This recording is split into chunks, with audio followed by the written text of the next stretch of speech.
တူနဲ့တူလို့မရတော့ဘူးဗျအောက်မှာတစ်ခုခုခံတယ်လို့ပေါ့အဲ့မှာလေခံနေတယ်ပေါ့လေကြီးလောင်းလေးပုံစံလောင်းလေး39ပွဲကိုအကုန်လုံးအပြစ်တင်ပြီးတော့ဒီရတွင်းကြီးကိုအရင်ဆုံးဥဖော်ရဗျသူတို့မအောင်မြင်ဘူးဗျဒီဂျွာပြည့်ကြီးကိုဖြစ်ကြရဟုတ်တယ်ဆရာမရှိအောင်ပြည်စီမိမှုရတဲ့လူတွေမခံရတဲ့ရတဲ့လူဟောဒီမှာရတာချွေသားအတိကိုကြီးပြည့်ပြီးရတယ်မနေဘူးမနေနိုင်ဘူးတို့ဒီမှာလေးလုံးနဲ့ခြေတုံငွေသားတွေရတဲ့လူတွေတော်တော်များများရှိကြတယ်နော်ပရလောကနဲ့ပတ်သက်တဲ့အခါကြလို့ရှိရင်တော့တကယ်ထူးခြားတယ်ကျွတ်တဲ့ပုံကိုယ်တွေလည်းကျွတ်သွားတယ်နောက်တော့ကြီးနှကောင်တွေ့လို့ပြောပြတာမကြီးရတယ်ပေါ့လမ်းရှင်နဲ့ကြီးနှလုံးကြီးကြီးရဲ့ဒီကတော့ဘယ်လောက်ရှိလဲနှလုံးတွေတော့ကြီးတယ်ပြောတယ်ပြောပြတယ်ဒီကောင်လည်းအကြောက်လည်းမရှိဘူးအခုကကလေးကတက်ရှိနေတာရှိ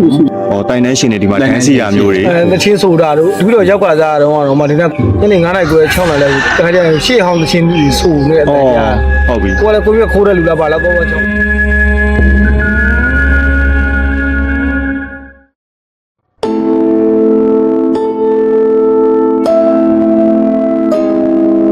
ခါကြီးရဲ့နာမည်လေးမိတ်ဆက်လေးဦးအေးသိန်းမှာတက်ဘယ်လောက်ရှိပြီလဲ80နဲ့3နှစ်ထဲရောက်83နဲ့ရောက်ပြီဟုတ်ကဲ့ဒါရွာရဲ့နာမည်ကရွာတစ်ကုံလို့ခေါ်ရွာတစ်ကုံလို့ခေါ်တယ်နော်ဘုရားကတော့လင်းလုံးပဲစီရီလို့ဟုတ်ကဲ့စီရီရဲ့တမိုင်းအချင်းလေးကိုတခါကြီးနည်းနည်းလေးစီရီရဲ့တမိုင်းကတပည့်တော်တို့အသက်30ပိုင်းလောက်မှာဒါကြီးကတိုးကြီးဖြစ်နေပဲပုံပုံကြီးပြီးတော့အကုန်လုံးမသိဘူးအဲ့ဆရာနာမည်တော့မသိဘူးဆရာတင်မယ်ဆိုပြီးတော့တပည့်တော်ဒီထုံနေအုံလုံးဒါပုံပုံကြီးတွေတော့တစ်ချက်ကြီးပြန်အဲ့ဒါတပည့်တော်တို့ခုတ်ရှင်းလင်းလုပ်တဲ့ခါကျရွာလုံအားပေးကြလုံအားပေးအဲ့ဆရာတွေကလာပြီးတော့ဒီတွင်းအိမ်လုံးပွဲမှာ39ပွဲကိုအကုန်လုံးအပြစ်တင်ပြီးတော့ဒီရတွင်းကြီးကိုအရင်ဆုံးဥဖော်ရခဲ့ဥဖော်တဲ့အခါကျတော့သူတို့မအောင်မြင်ဘူးခဲ့သူတို့ကရည်ရွယ်ချက်ကဖျားတည်တင်တာလားဖျားတည်တင်တဲ့အနေအထားနဲ့ပေါ့နော်ဒီတွင်းကိုအရင်ဆုံးတဘောပေါက်ဒီတွင်းကိုအရင်ဆုံးတူးမယ်ပေါ့ဟုတ်ကဲ့အဲ့ဒါနဲ့သူတို့ကအဲ့လိုရေတွင်းတူးတဲ့အခါကျတော့မအောင်မြင်ဘူးခင်ဗျဒီမိုးတွေကြိုက်လာတဲ့ခါကျတော့ပြန်ပြီးတော့မိုးဥစားပဲနော်ပြင်ပါဗျအဲ့ဒါနဲ့ပြန်သွားကြရတာပေါ့အကုန်လုံးပွဲတွေပါဖြတ်ပြီးတော့ဆက်ချင်းပြန်ကြအောင်တန်းနေပြန်နောက်တစ်ခါဖုန်းကြီးတပည့်တော်လည်းအဲ့ဒါအဲ့ဖုန်းကြီးပွဲလည်းမေ့နေတယ်ဗျရပါတယ်အဲ့ဒီတော့တပည့်တော်တို့ရဲ့ဘယ်လိုခေါ်မလဲအဖေတွေအဘိုးတွေပေါ့ရောက်ခမတွေကဥဆောင်ပြီးလုပ်နေတာတပည့်တော်တို့ကအသက်30လောက်ပဲရှိတော့တပည့်တော်တို့ကတိတ်နားမထောင်ဘူးပေါ့လူငယ်လောက်ပြီးတဲ့အခါကျတော့လုပ်တာပဲရှိတယ်အဲ့လိုဝိုင်းလုပ်ပေးလိုက်တာလုပ်ဝိုင်းလုပ်ပေးလိုက်တယ်ဦးစီးဦးဆောင်တော့မပါဘူးအဖေတွေဒါလုပ်တာအဲ့တော့တပည့်တော်အဲ့ဒီအချိန်မှာနောက်ပိုင်းကျတော့ဘုရားတည်မယ်ဆိုပြီးတော့ဘုန်းကြီးလာပြီးဒီလုံးကိုဘုရားအရင်ဆုံးထည့်တယ်ဒီဆရာတော်ဒီဆရာတော်ရှေ့မှာဆရာတော်ရှေ့မှာဆရာတော်ဟုတ်ဒီလေးလုံးမြင်တဲ့ကတော့တပည့်တော်တို့တွေ့တာလေးလုံးမြင်တော့မရှိတော့ဘူးအဲ့လေးလုံးမြင်ကိုဝိုင်းထားတဲ့ဟုတ်နံရကုံပေါ့အဲ့ဒါပဲတပည့်တော်တို့တွေ့တယ်အဲ့ဒါကိုငုံပြီးတော့ဘုရားတည်တာဘုရားတည်တဲ့အခါကျတော့နှစ်ခါလောက်ပေါ့နော်တည်တယ်အစတုန်းကဒီဘုရားလိုင်ကူကြီးဒီလို၄ပေါက်လိုင်ကူကြီးလောက်ထားတယ်တကယ်လက်ရပုံစံမျိုးလားပြင်ပါဗျအဲ့ဒီလိုင်ကူထဲမှာတရားထိုင်လို့ရတယ်အဲ့လိုလိုင်ကူကြီးလောက်တဲ့အခါကျတော့မခိုင်ကန့်တဲ့အခါကျတော့နည်းနည်းပါးပါဘုရားအသိပြီးတော့ခိုင်ကန့်မှုမရှိဘူးဒါနောက်တစ်ခါတပည့်တော်တို့ပဲအဲ့ဒီဘုရားတည်တဲ့လူကိုဟိုကျောင်းကုန်းကသွားခေါ်ပြီးတော့ဒီပုံစံမျိုးတစ်ခါဖြစ်အောင်ပြန်ပြီးတော့တည်တာဒါတစ်ချက်ကြီးတစ်ချက်တော့တမိုင်းကတော့အဲ့လောက်ပဲပြင်ပြရလာတဲ့ဆရာတွေကရန်ကုန်ဆရာတွေဆိုတော့သူတို့ကပြောတာလားသူတို့ကပြောဘယ်နေအောင်လို့ရှိလဲသူတို့ကနေရောက်တော့လာနေရောက်တော့ယောဂီဝတ်စုံနေတယ်ယောဂီဝတ်စုံလည်းမဟုတ်ဘူးအဲ့တော့ဆရာပေါ့နော်သူကဆရာပါပဲတမန်ဝတ်စုံပဲတမန်ဝတ်စုံနဲ့အဲ့ဒါကတော့ရွာထဲမှာအဲ့ကြောက်ဆရွာထဲမှာအဲ့ဒီဆရာတွေရဲ့နာမည်ကိုလည်းသိတယ်လူတချို့ရှိသူတို့ပြောတော့တိုက်ဆရာတွေလို့ပြောတယ်နော်တိုက်လာတူလာလို့တပည့်တော်တို့ကတော့အဲ့ဒါလိုတော့ချိန်နေပေါ့နော်ဒါမဲ့လူကြီးတွေကတော့အဲ့ဒါလိုပြောတာတပည့်တော်တို့ကလည်းဟိုအရေးအငွေ့လောက်တော့သိတယ်ပေါ့နော်အတက်တော့မပြောနိုင်ဘူးဒီရေတွင်းကိုတော့ဝါလုကရေတွင်းဆိုပြီးတော့သူတို့တတ်မှတ်ခဲ့တယ်သူတို့ကတတ်မှတ်ခဲ့ရတာတင်ပါဗျဆေးရေတွင်းဆိုပြီးသူကတတ်မှတ်ခဲ့တယ်တပည့်တော်တို့သိတဲ့လောက်ကတော့စစနဲ့လူကြီးတွေပြောတော့သိတဲ့လောက်တော့ သူတူးနဲ့တူးလို့မရတော့ဘူးဗျအောက်မှာတစ်ခုခုခံတယ်လို့ပေါ့တစ်ခုခုပဲတပည့်တော်ကလေးလာကြည့်တဲ့အခါကျတော့သူတို့ပဲပြောတဲ့အတန်လေးထွက်လာတာအဲ့မှာလေခံနေတယ်ပေါ့လေကြီးခံနေတယ် လောင်းလေးပုံစံ လောင်းကြီးတူးလို့မရ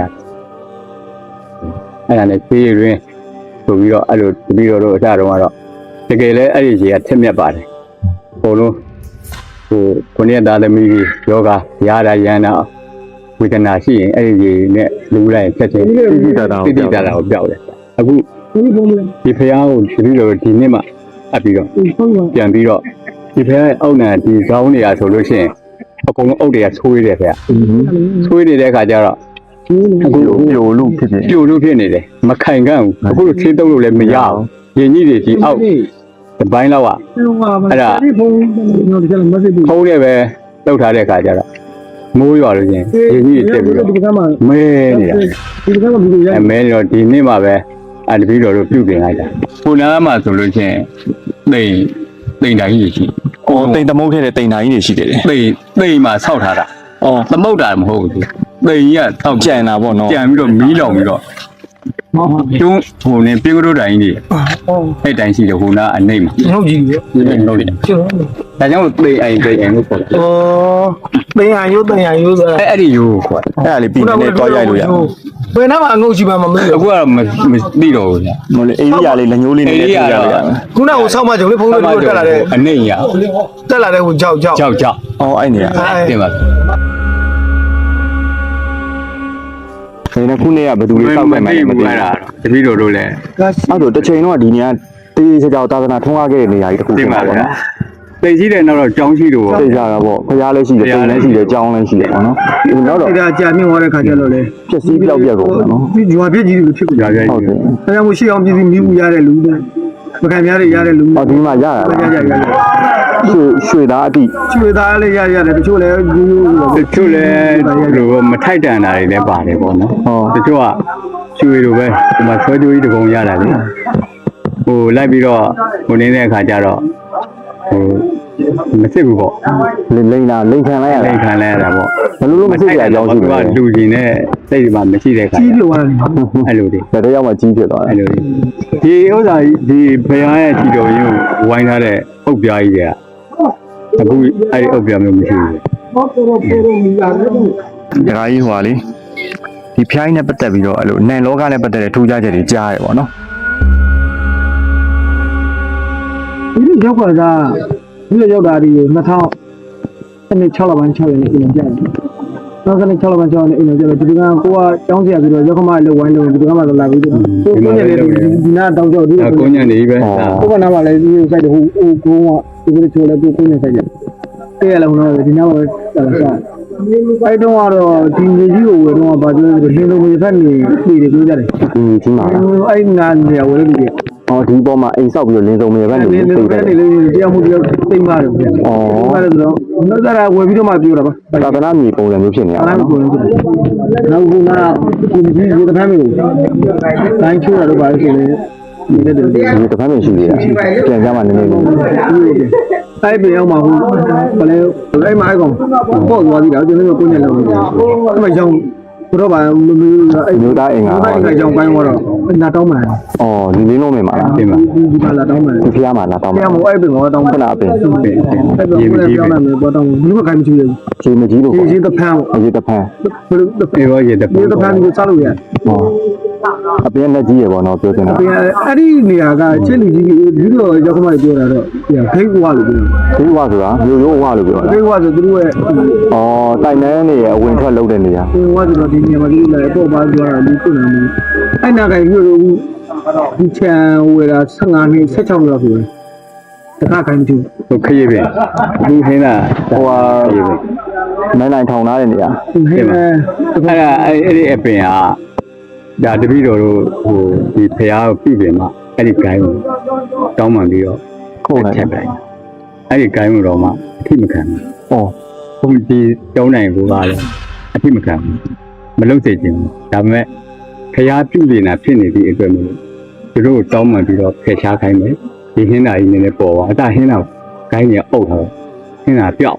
အော်တော့ပေါ့ဘူးအဲ့တော့အပင်နဲ့စောင်းရှောက်ကြည့်အောင်နော် ဒီညာဒီကြမှုအဲ့ပုံလေးတွေရတယ်ဒီကြမှုဒီအပြင်မှာဘူးချိန်ကြီးဂိုင်းမချဘူးပေးမပေါက်ကြဘူးဂိုင်းချတဲ့လူကလည်းတခုမဟုတ်တခုအဲ့လိုရာဘူးပေါက်တာလို့ဟောဖြစ်တာလို့မပြေတော့မှအဲ့ဖြစ်ကြလေဟောလောင်းလေ အဲ့ဒါတော့ လောင်းလေနဲ့လှော်ကြတယ်ခက်ကြတယ်လို့ပြောကြတာကိုတော့ဒီမှာဒန်းစီးတာတို့ညတော့ဟုတ်ဘုံတော့ဆိုတော့ဒီဒန်းစီးတာတို့ဗာညနေဆောင်မှာနောက်ပိုင်းလူတွေနေလာတော့သိပြီးတော့မကြတော့ ဟောတိုင်တန်းရှင်တွေဒီမှာတန်းစီရမျိုးတွေ တချင်းဆိုတာတို့ဒီလိုရောက်ကစားတော့တော့မှဒီကကိုညံအောင်ဒီလိုခုံနေတယ်ဆိုတော့ညနေ9နာရီခွဲ6နာရီလောက်တခါကျရင်ရှေ့ဟောင်းတချင်းဆိုနေတဲ့အတိုင်းကြာ ဟုတ်ပြီ ကိုလည်းကိုကြီးခိုးတဲ့လူလားပါလားတော့ချောင်းခါမလို့ ခုနတခါပြောရရွှေလောင်းလေဆိုတာဘယ်လို ဒီလောင်းနေဆိုတာ တော့ခက်ကြတယ်ပြောရတယ် အဲ့လိုခတ်တယ်ဆိုတာ ဟုတ်ဒီကရေပြင်းလား တချင်းရရှိနေစစ်တယ် အဲ့လိုဖြစ်ခဲ့လို့နေ ဒီ ပါ ပြည့်ကလို့ဒီအဖိုးကြီးပြောတဲ့တိတ်ကြီးတိတ်ကြီးဆောက်ကြတာပေါ့ဟုတ်လား ဟောရေပြင်းလားကျိုးနိုင်အမြင့်နေဆောက် အဲ့ဒါမျိုးဆိုလို့ကြီးတိတ်မရှိတာပေါ့ ဟော ရှေ့တော့ကြီးတိတ်ပဲဆောက်တယ်ကုန်းတိတ်သိမရှိကြ ကြောက်ထဲမှာ ကြောက်ရှိရ ဟုတ်ပြီ ဒီရိုးတွေလည်းဘယ်လိုဖြစ်ကိုရိုးတွေဖြစ် ဘ ခဲ့ ယ်လိုကောဝါမှမလို့မသိဘူးဒီပြီးတော့ ပြီးတော့ဟိုဟာရှိရနော်ခုနတခါကြီးပြောဒါလို့ရှိတော့တချင်းနိုင်နေကြ အာတချင်းတယ်အဲ့ဒီတော့ဘုံလုံးသိမသိအောင်ဘူးနောက်ပြီးတော့သူတို့လူမျိုးလာအိတ်ကြတော့ စတော်ကြီး လာစောင့်နေတာ ဒီဖះမှာကြောင်းမရှိသေးဘူးဒီကိုတော့မရောက် မရောက်သေးဘူးကိုလိုက်ရလည်းငုံနေတော်ကြီး အဲ့တော်ကြီး ဘုရားဖော်တယ်မရှိဘူးဒါပေမဲ့ကိုကကိုပြီးပြီဆိုတော့လည်းစောင့်ရောက်ကမှတောင်းကိုမှရှိတယ်လေအဲ့တော့အလဲကြတခါကျမောင်တမီးတို့ရောက်ပါလေလာအိတ်တယ်ရောက်သူတို့တာဖတ်လာအိတ်တယ်ခါ လေလာဆောင်တာပေါ့ လာစောင့်ကိုညလာစောင့်အဲ့ဒီလာစောင့်ရင်ည7နာရီ9နာရီ9နာရီလောက်တချင်းဆိုညတော့မှတော်တော်ပြီးသားကြာ ဟုတ် ရှေ့ခေတ်တချင်းပေါ့နော်ခလေးချော့တဲ့တချင်းပုံနဲ့လူလေးတွေ တာချော့တူပြီ အားချော့ဒီလေးဆိုရင်ဒီတောင်းလောက်ကဆိုရင်ကိုလေးကိုခိုင်းနာမှာဒီလိုဟော ဖုန်းတန်တွေရေဒီယိုတန်တွေမဖြစ်နိုင် မရှိ ဘူး ဖုန်းလေးအဲ့ဒီကမပေါ်သေးဘူးပြီးပဲပေါ်သေးလင်းနေတော့ ရေဒီယိုတန်မဖြစ်နိုင်ဘူး လေဒီလည်းဘယ်လိုမှမလုပ်ဖုန်းနဲ့မရောက်ဘူး ဒီဖုန်းလည်းမရောက်သေး ဒီညမှာလည်းလူမရှိဘူး ဘူးမရှိဘူး အဲ့ဒီလိုရှိဒီနေ့ဒီကချက်လို့လည်းအဲ့ဒါပဲရှိ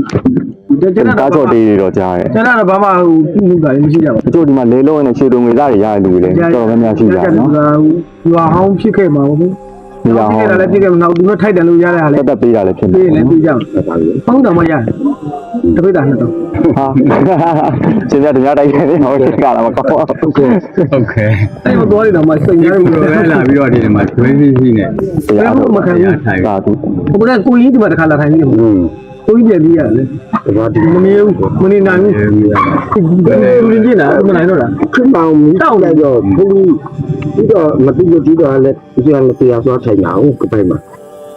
ဒီတော့အရှင်များတို့လုံးနေလဲတဲ့နေနေတာအရှင်များကဒီတော့ရင်နေဒီအရှင်များအဲ့မှနေတာတဲ့ဘာမလုပ်လဲဘာမလုပ်ကြရှင်များတော့လောက်နေနေတာဘာလုပ်တယ်လဲ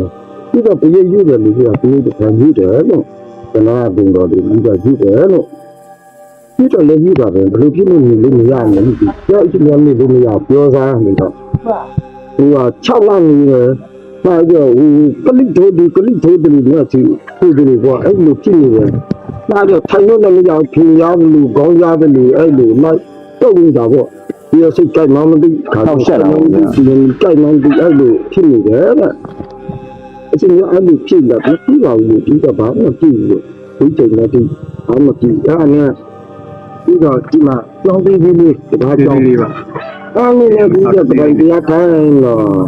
3ရက်မြောက်4ရက်မြောက်ဘယ်လိုကြာကြဥစ္စာကျောင်းစဘာကျောင်းလူဖောက်ခံရတယ်ဘုန်းကြီးမျိုးဟာကျူရကျောင်းဖောက်ခံနေလို့ခရင်ကြတယ်။ဘောင်အေးရဓာတ်ဘူးကြီးရဆောင်းရအဲ့ဒါကြီးကြတယ် ဒုဝတာပဲရှိသူက ။ဟာဘာကြီးထူးကြကြရှိတယ်လေဆိုတော့ဒီလားကျဲကြီးအဲ့ဒါကျဲကြီးဆိုတာတင်းရဟန်ဒီလားဒီကြရှိတယ်။ဟိုဘာလဲပြောကြပြောကြလာလုပ်ရတာခရီးရအပုံလို့လားဒီကသူ့အောင်မလို့ပြောကြတာအဲ့ဒီကခလေးလေးလောက်ရလေးရလမ်းနေတာရင်းနေပြီအဲ့ဒါကြီးကငိုးနေတယ်ပတ်ချက်လို့နေတယ်တော့ငိုးအမှန်ကြီးကခလေးမျိုးတော့ပါသူဟိုကြဆွေးရောရတဲ့ဒီတော့ပြောင်းနေတယ်လို့ပြောင်းနေလို့ငိုရမှာလေအဲ့ဒါနဲ့တရားကြမရှိလားလေမှာနားလည်းလာဒီကလည်းရဖျားဖို့ကြားတယ်ဘုရားဘုရားဒီဘုရားဘုလက်လက်တဲ့ဟိုအတာဟိုဘက်ကြောက်ကြားတယ်။ဘာဒီဘုရားလက်ပါကြားတယ်ဟိုဘက်ကြောက်ကြားတယ်။ဟာအဲ့ဒါနဲ့သိမကြဘူး။တော့ဒီဘာလို့ဒီအောင်လို့ဒီကိုသွားခေါ်ကြတယ်။ဒါမလို့ရတယ်ကွာလို့ထားလိုက်တာဒီလိုချင်းလို့ယူကြပါ။အ တော့တိတ်မကြောင်နေ့ချင်းကြောလောက်လို့ရှိသူပြဖနာသူကသူကိုနေအဲစခန်းရောက်လာပါပြီစခန်းရောက်ပါလေဒီကတာလီလို့မြစ်ပါလို့ဆိုတော့အဲဒီကတော့ပေါ်တယ်ဒီကလည်းဒါမှလည်းဒီကဘူးခါဒီပေါ်တာအဲ့ဒါလေးဆိုတော့မမရလေးကြောင်ဆက်တာမှန်ပါဘူးခိုးတော့ခိုးတော့ဘောခိုးတော့ဘောအဲ့ဒါမလို့ သူကလာဝင်ခံတာပေါ့ ဟုတ်ကဲ့ဟုတ်လို့အင်းမောင်စခန်းလေးသွားထောက်ခံသူကတော့ဖမ်းကြတယ် ဟုတ်ဒီမှာပါတယ်လေကျုံလို့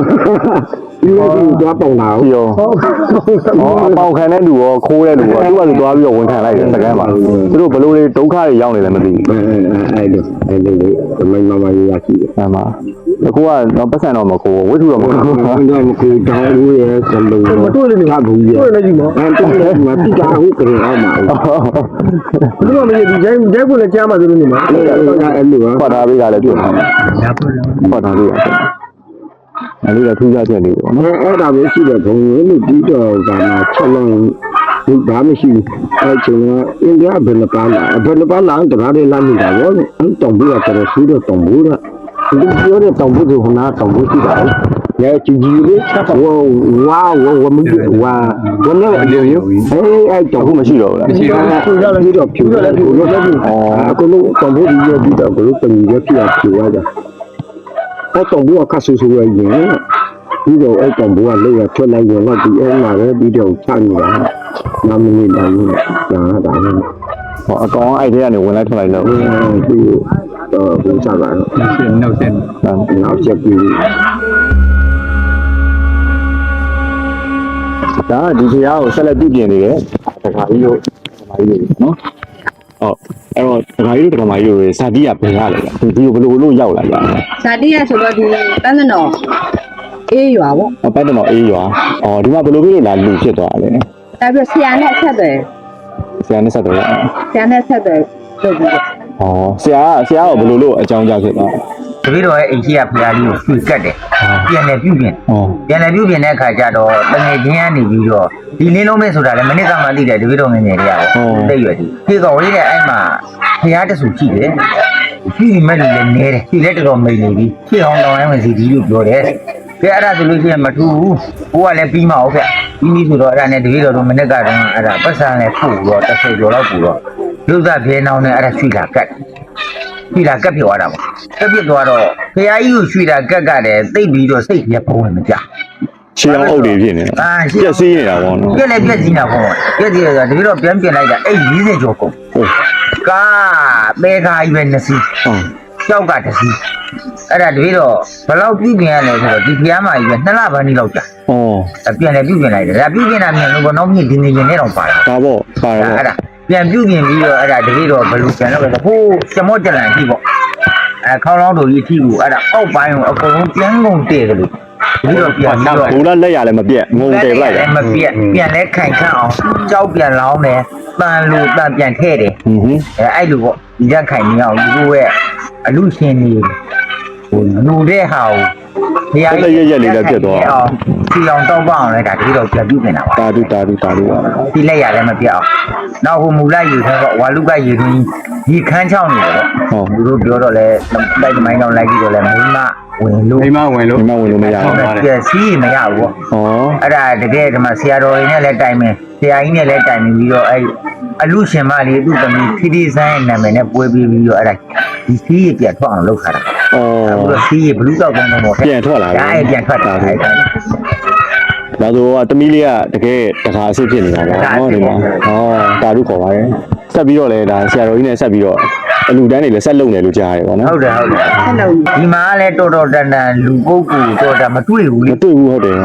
ကိုတော်ပဲဒီဆရာတော်ကြီးကြည့်တယ်ဆိုတာလည်းကိုလည်းမသိဘူးလင်းလုံးမဲ့ဆိုတာလည်းမနစ်ကမှစသိ ဩ ထွန်းလည်းထွန်းမြတ်တယ်ပေါ့နော်ဒါသူတကယ်ပြည်ပြန်လိုက်ရတာကိုမလည်းဝမ်းသာတယ်ပေါ့ဗျာ ဝတ်တာတော့ဦးသိန်းတို့လည်းဟိုဘွားကလေးမြင်လိုက်တာနဲ့စိတ်ထဲမှာကြည်မှုပါ ဘုံဘုံဒါအခုလာမြင်လိုက်တာဒါတော်တော်လေးတက်နေတယ်ဆိုတော့ငကူတော့ဆိုမေးကြီးဘုံကြီးတွေဒီဟိုဘက်ကကြီးကိုဘက်ကိုတခြားနေနဲ့စောင်းနေ ဟောအဲ့လိုမျိုးလား အဲ့ဒါတပည့်တော်တို့ဟိုဘက်ကနေပြီးအုပ်ကြီးပြန် ပြန်တင်ထားတာ လောင်းပြီးတော့တက်ညီတယ်ပြောင်း ကောင်းလိုက်တာဒကာကြီးတို့ဒီ2လအတွင်းမှာရောဒါလိုမျိုးထူးခြားချက်လေးတွေကြုံရသေးတယ်အိမ်မက်နဲ့တော့၎င်းဒီမှာလုံရင်းကိုင်းနဲ့တော့၎င်းတခြားနံမိုင်းဆိုင်ရာပေါ့ ပြောမဲ့ဆိုလို့ချင်းပရလောကနဲ့ပတ်သက်တဲ့အခါကြလို့ရှိလို့ရှင်တော့တကယ်ထူးခြားတယ် ကျွတ်တဲ့ဟာတွေလည်းကျွတ်သွားတယ်လို့ရှိတယ် အော် ကျွတ်တဲ့ပုံကိုယ်တွေလည်းကျွတ်သွားတယ်နောက်တော့သူ့နေရာနဲ့သူနေသွားတဲ့ပုံကိုယ်တွေလည်းနေသွားတယ် နေရာအစ်စ်တွေရတော့ပုံနေမြင့်သွားကြတယ် အဲ့ဒီလည်းဖြစ်သွားတယ်။မရင်မလုတ်ခင်9ရက်အလိုလောက်မှာမင်းတို့ပြုပြင်ထားတဲ့ဖရာမစောင်းစီရဘူးမတိမ့်စီရဘူး အိမ်မက်ပေးရတာ ။အိမ်မက်ပေးတာ။ဘာမှမဖြစ်စီ အတန်ပဲကြာတာ အတန်မဲ့ကြာပြီးတော့ဝင်းပါသွားတာပေါ့ မှန်တာပေါ့ လမ်းမိလိုက်တဲ့ခါကျတော့ဘာမှမဖြစ်ဆိုတော့ဝင်းပါသွားတာအဲ့လိုတော့ထူကြတယ် ဝန်တာနေတဲ့ကိစ္စပဲ ဒီဖျားကြီးဒီလိုလှုပ်ဆောင်တဲ့ကာလအတွင်းမှာတက္ကမကြီးရောတက္ကမကြီးတို့ရဲ့ဒါအလူတက္ကကြီးတက္ကမကြီးပြုတ်ပြင်နေတဲ့တက္ကကြီးတို့ရောတခြားဆက်သွယ်မှုတွေပါရှိနေတယ် ဖရားကြီးကိုပြန်ပြီးတော့ပြုပြင်ဖို့ တိုက်တွန်းတာပေါ့ တိုက်တွန်းနေ ဟောသူပထမဆက်ကိုနိုးသွားတယ် ပကန်းချက်ကပါလာတာ ဟော အဲ့လိုပြော ဟိုအလူရှင်ရဲ့ကိုစားတပည့်တော်ပြောရရင်တော့ဒီသာသနာကိုဓာတ်နဲ့ပွင့်အောင်လုပ်နိုင်ပါသေးလို့ပဲကိုကိုတော့ဆူတောင်းပေးရပေါ့ဗျာ ဒါဒီဒါ ဒါပါနော် ဖြစ်ပါစေတော့လို့ဖြစ်ကြောင်း ဘယ်လိုပုံကိုမျိုးကပဲလာလို့ဒါလို့ကိုနဲ့တိုက်ဆိုင်တာလို့ဥဆောင်ဥရလောက်ရမယ်ဆိုဓာတ်နဲ့ပွင့်အောင်တော့လုပ်ချင်တာပေါ့ဗျာပုံပွင့်နေတာပေါ့နော်အဲ့ဒါကြောင့်လည်းတော့မတင်းတိမ်နိုင်ဘူး ပို့ပြီးတော့ကြီးကျယ်ခံ ကြီးကြီးခံတာပုံပြည့်စုံအောင်တော့ဒီဆရာတော်တွေရှိနေတဲ့ကာလပတ်လုံးလေးမှာပုံပြည့်စုံအောင်တော့ဖြစ်စည်းခြင်းတယ်ပေါ့ တာပေါ့ ဒါမဲ့မဖြစ်လာနိုင်သေးတဲ့ဖြစ်လို့ဆိုအပြောသမားတော့မဖြစ်စေချင်ပေါ့ဗျာ ဟောပါ ဖြစ်လာမှထပြီးတော့ဆရာတော်တွေပြီးတော့ဖြစ်စေချင်သေးတယ်လို့ ဒီတော့လည်းပြပါပြီဒီရဲ့ပုံကြီးသာသနာပြနိုင်တယ် ပြောပါ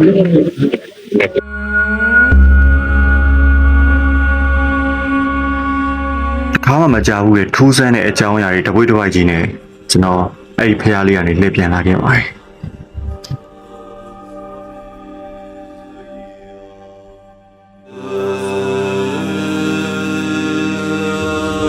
အဲ့နောက်တော့ဒေတာကန်ဖြစ်တဲ့ကျွန်တော်တို့မိတ်ဆွေကြီးကျောင်းဆရာထပ်ပြီးခေါ်သွားမယ်ထူးဆန်းတဲ့နေရာတွေစီကျွန်တော်ထပ်ပြီးတော့ခြေဆန့်ခဲ့ပြန်ပါတယ်ဗျ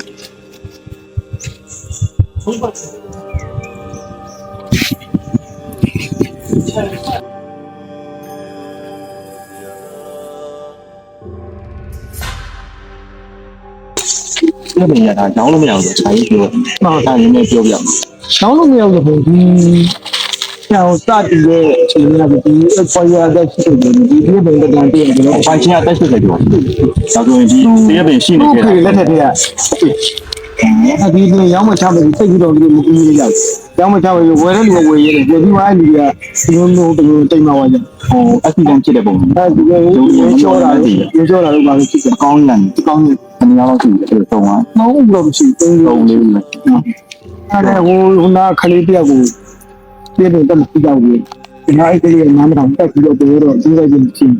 မနကားတွေ့တယ်ပေါ့ ဝင်တာဒီပြင်မှာ ။ဒီတော့လူဆောင်ချက်ပုံ ဘယ်လိုပုံစံမျိုးလဲ မွေးအကြီးကြီးနှကောင်တွေ့တယ်ပေါ့။ပြောပြတယ်အမူအရာနဲ့ပေါ့။လမ်းစီနဲ့အကြီးနှလုံးကြီးအကြီးရဲ့လူတွေ့တယ်နော် ဘယ်လောက်ရှိလဲ နှလုံးတော့ကြီးတယ်ပြောတယ်ပြောပြတယ်။အဲ့ဒါဒီရိုက်စင်းတဲ့ဒီဘက်တွေကိုစုပ်ပြတယ်။အော်ဒီကောင်လည်းအကြောက်လည်းမရှိဘူး။ အခုကလေးကတက်ရှိနေတာကြီး ရှိခလေးစုံကဟောရှိ28လောက်ရှိပြီ28လောက်ကလို့ဒီကြာပြီးတရကြီးဇာတ်တိုက်တော့ခိုင်းမိပြီတလုတ်ထော်ဒီတော့လုံးမှာတလုတ်ထော်ကဒီလိုရှိ တလုံးထော်လို့ပေါ့ တလုတ်ထော်ဒီသူ့ဒီလေးတွေဒါနဲ့ညို့မှာမရောင်းကောင်းတော့ဒီမှာတော့ပိုးဝေးတယ်ချိုတော့ချိုတယ်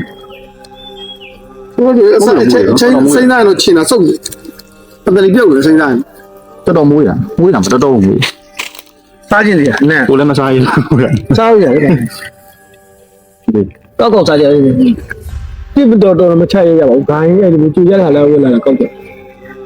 ငယ်ငယ်တုန်းကပုံမြင်နေဒဏ္ဍာရီထဲမှာပဲကြားဘူးခဲ့တယ်ဒီလိုအပင်ကြီးတွေတဲစေတွေအကြောင်းနာနာဘာဝအကြောင်းနေနဲ့ဒီလိုထူးဆန်းတဲ့ခံမရဆန်တဲ့အကြောင်းအရာတွေကိုကျွန်တော်အခုချိန်မှာတော့ညဝါထင်နေတွေ့မြင်ကြုံခဲ့ရပါခင်ဗျာအဲ့ဒီနေရာလေးကနေကျွန်တော်လှည့်ပြန်လာတဲ့အချိန်မှာစိတ်ထဲမှာဝမ်းနေတယ်လို့ကြည်နူးတယ်လို့ပီတိဖြစ်တယ်လို့ခံစားရပါတယ်နောက်တော့လွမ်းဆုပ်ွယ်ကောင်းတဲ့အတွေ့အကြုံလေးတွေလည်းကျွန်တော်ခံစားနေရပါတယ်အထူးသဖြင့်ဒီနေရာကြီးကတစ်ချိန်လုံးကအင်ပတန်ကိုစီကားခဲ့တဲ့မြို့တော်ကြီးဖြစ်ခဲ့မယ်တက်တိုင်ဝန်းနဲ့မင်းနေပြီးတော့လိုမျိုးပဲအုတ်တိုင်းရဲ့အထက်ထက်နဲ့စီကားခဲ့တဲ့ကြီးကျယ်ခမ်းနားတဲ့နေရာကြီးတစ်ခုဖြစ်ခဲ့လိမ့်မယ်လို့လည်းကျွန်တော်စိတ်ထဲမှာမြင်မှတ်နေမိပါတယ်ဘလောက်ပဲစီကားတော်ညာလဲမြတ်စွာဘုရားရှင်ကိုရိုမေကြီးဟောကြားတော်မူခဲ့တဲ့အနိစ္စတရားနဲ့ပဲအရာအလုံးကဒီကုန်းချုပ်ခဲ့ပါပြီတစ်ဆက်တည်းဆိုသလိုပဲဒီနေရာမှာ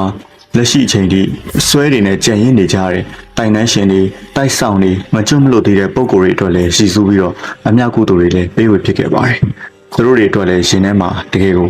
စင်မကောင်းကြည့်စွာဖြစ်ရပါတယ်။ လင်းလုံးပင်ကုန်းရွှေစင်တုံးမြို့ရိုးတီထာဒီဖျားလို့ခေါ်တော်ညာလေအခုမြို့ရိုးကြီးလည်းမရှိတော့ပါဘူးလင်းလုံးပင်ကုန်းတော်ဆိုတာလည်းကျွန်တော်တို့မြင်ခဲ့တဲ့တောခေါင်ခေါင်လေးတွေကတစ်ပင်တွေအုပ်အုံဆိုင်ဆိုင်နဲ့စီဒီအိုလေးတစ်ခုတတ်တာပဲကြံရစ်ပါတော့တယ်အရာအလုံးက